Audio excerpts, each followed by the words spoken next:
Drones suddenly offer a cheap way to conduct reconnaissance and, as the Saudi strikes just demonstrated, to actually attack US allies in what is otherwise a very asymmetric air environment. Last week's surprise drone attack on a Saudi Arabian oil field has kicked up a significant debate on whether this is the future of conflict. The debate over drones has grown dramatically since President Barack Obama began to rely on them heavily in the war on terrorism. Other countries have quickly adapted and developed their own programs.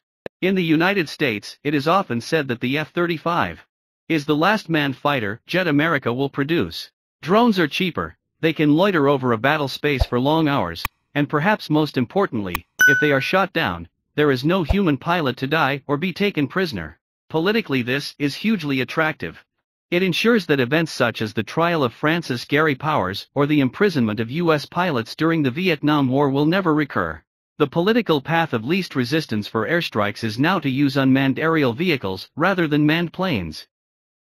For smaller powers like North Korea or Iran, drones offer two other benefits. First, because drones are so comparatively inexpensive, they open the possibility of contesting US air dominance. To be sure, such a challenge is still small.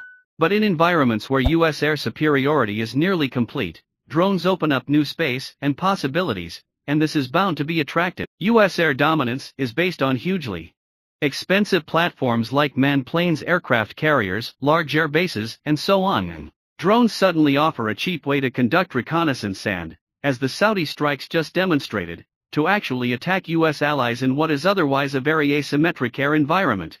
Given that North Korea's air force is even further behind than Iran's due to sanctions and limited fuel for training, the attraction of drones to the north is likely quite high.